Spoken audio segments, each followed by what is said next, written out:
Water is the world's most valuable resource. Every human, animal, and plant depend on it to survive. Luckily for us, the Earth has an abundance of water and a fantastic ecosystem that automatically recycles it. Why then are we facing water shortages globally?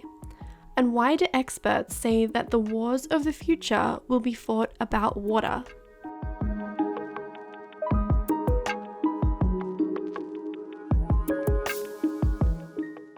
Hi friends, I'm your host Lily, and this is Seams Fabricated, an expose podcast that deep dives into the exploitation of the fast fashion industry and discusses ways to path a more ethical and sustainable way forward. When most of us think of water shortages, we may think of water bottles being donated to the poor or rural African communities. But the reality is that water shortages are a worldwide issue. I have faced many droughts here in Australia in my short lifetime. It's not fun having water restrictions in 35-degree heat.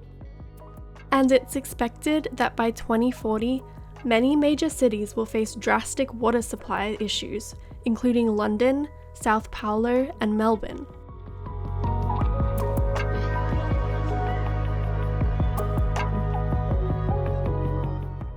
The Earth has an amazing ecosystem when it comes to recycling water naturally. 71% of Earth's surface is covered by water. Our vast oceans hold space for millions of plants, animals, and microorganisms. Rivers and lakes provide much-needed fresh water for wildlife and humans. The way this water system works is by three key factors that I'm sure we've all heard about. First is evaporation. When water on the surface heats up, it's lifted into the air in tiny, invisible particles. This process automatically purifies the water. When there is enough water vapor in the air, clouds form, and fresh water is released from the sky. And ta-da! We have clean, fresh water. A literal gift from the heavens.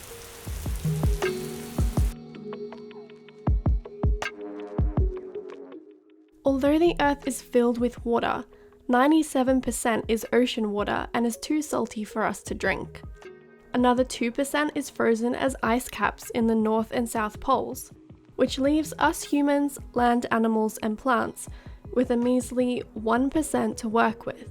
Our planet cannot run out of water. We have had and always will have the same amount. The problem lies in how we are using this precious resource. While living through water restrictions, we have had to limit our shower time, we're not allowed to fill pools, and could only use one bucket of water to wash the car.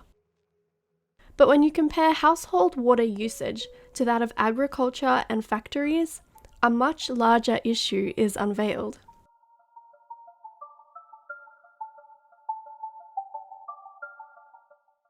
The fashion industry alone uses 79 billion cubic meters of water per year, making it the second most water-intensive industry in the world. To make one cotton t-shirt, it takes 2,700 liters of water to grow the cotton, process it, and dye it for one t-shirt. That same amount of water can provide clean drinking water to a person for 900 days. A pair of jeans takes 1,800 gallons of water, and a leather jacket 7,900 gallons of water. These three items alone use enough water for a small community to live on for a year.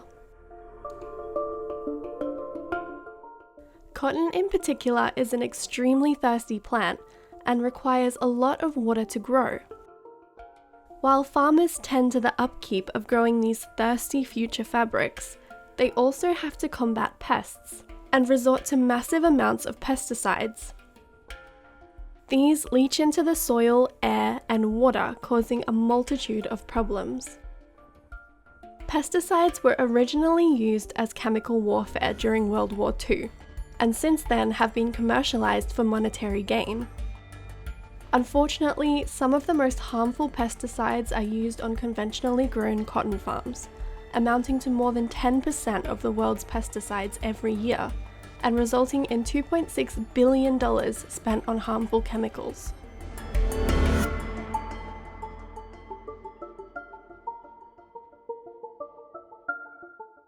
When pesticides are used, they not only harm the environment, they also harm humans, animals, and microorganisms. Many studies have linked pesticides to increased cancer rates and reproductive issues in both humans and animals. Unfortunately, it's not just the farm workers that are exposed to these chemicals, but everyone in neighbouring communities, including young children. Thankfully, more companies are becoming aware of the dangers of pesticides and are offering products made from organically grown cotton, which is much safer for the environment and the workers. The fashion industry is the second most water pollutant industry, right behind oil. But not all of this pollution is caused by pesticides. A much bigger issue is lurking inside the factories themselves. It's estimated that about 20% of industrial water pollution worldwide comes from the dyeing and treatment of textiles. According to the Environmental Protection Agency, these chemicals are some of the most toxic chemicals known to mankind.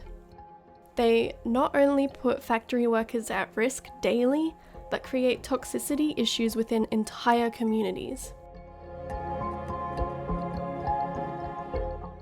After a government investigation into China's waterways, it was found that more than 70% of China's rivers and lakes are polluted. Almost half contain water that is, quote, unfit for human consumption or contact, meaning that not only is it not safe to drink, but it is not even safe to touch. With 1.4 billion people relying on clean water in China, millions living alongside rivers such as the Yangtze River suffer with increasing rates of cancer, skin irritations, breathing problems, and loss of smell.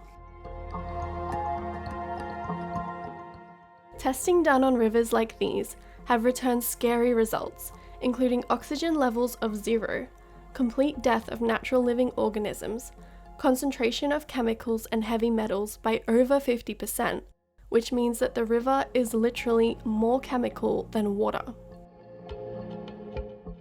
These rivers once gave way to life and biodiversity, fresh water supply for locals, and bathing water for children. A consistent supply of healthy fish meant that no one would go hungry.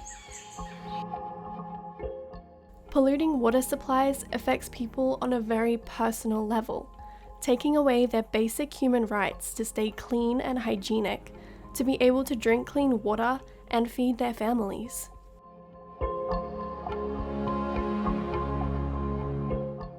Even underground water has been found to be contaminated after chemicals leached into the soil and eventually entered the water supply. Every day, over 800 children under the age of 5 die from diseases caused by contaminated water, which is immensely heartbreaking. This situation is completely preventable. My question is, how can companies let this happen? Surely someone is regulating these factories. Here is what you need to know. Over the past couple of decades, the manufacturing industries in developing countries such as China and India have lifted millions out of poverty, created an increase of job opportunities, and helped to boost their economy, which is a great thing. However, these countries also have looser restrictions and laws surrounding environmental waste and safe working conditions. Many wealthy Western brands outsource manufacturing to these countries to get a cheaper price. This leads to a very competitive market, and developing countries compete against each other for contracts to these companies. In order to lower their prices to get the deal, they are forced to cut corners wherever they can, which ends in desperate people making desperate decisions. One of the many sacrifices is the safe disposal of chemical waste. While alternatives and chemical treatments exist, they simply cannot afford it, which leads to the easiest and cheapest option, dumping it into local lakes, rivers, and oceans. Some have even been used as recycled water that was not properly treated to irrigate crops, and this has resulted in harmful compounds such as chromium ending up in cattle milk and vegetable produce that is then eaten by local families. Dead fish found floating on top of rivers are also eaten and sold in markets out of desperation. An often debated question then arises: who is to blame for all of this chaos? Garment brands are often quick to deny any responsibility, saying that they had no idea this was happening, or that it is not their problem. They don't own the factory, and therefore they can't control what they do. The reality is that it is the brand's responsibility to outsource to factories that are safe and clean, to perform regular checkups, and dispose of their waste in a safe way. They have all the resources, but they don't want to spend the time and money to make these changes.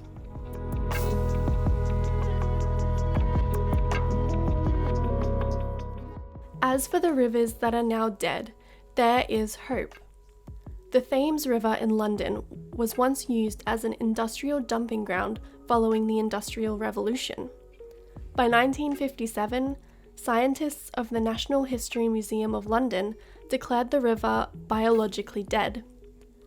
Through sewage treatments and diverting waste into a new system, the Thames River has begun to restore its biodiversity, including the return of seals, sharks, birds, and over 100 species of fish. The data from this year shows a much better picture than that of the 1950s dead river, although new pollutants are still making their way into the water. Conservationists are working hard on their research and giving this wonderful part of the earth some much needed love and attention.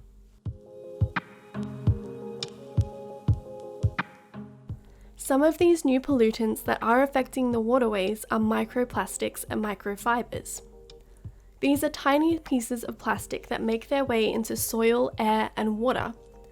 As humans, we accidentally consume microplastics every day. In the same way, fish and other animals are ingesting these too. It doesn't just come from packaging and bags. 60% of our clothing is now made from forms of plastic that is not biodegradable, but instead disintegrates into tiny harmful particles.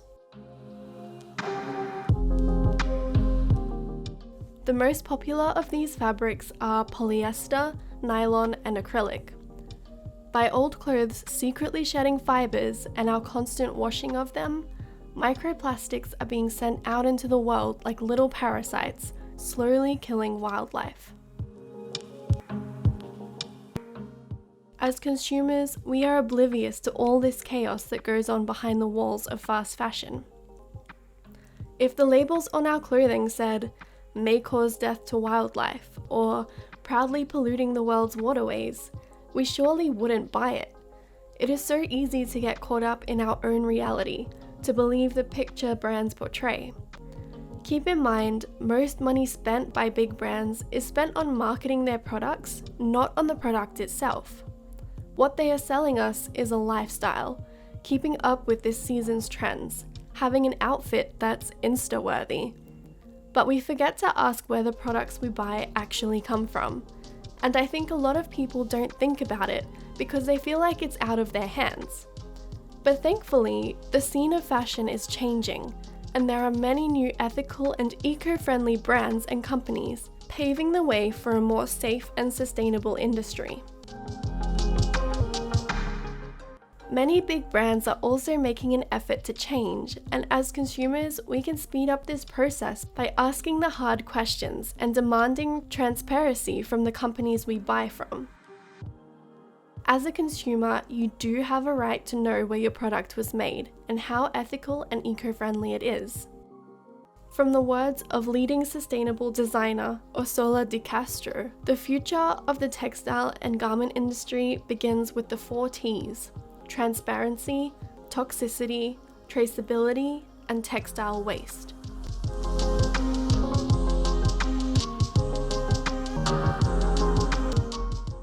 Thank you for listening to this episode of Seams Fabricated. My goal is to educate and inspire positive change within the fashion and textile industry. Please show me some support by sharing this podcast and subscribing or liking, or whatever you do. You can also find me on Instagram at Seams Fabricated. I hope you have a lovely day, and I will see you next week with another episode.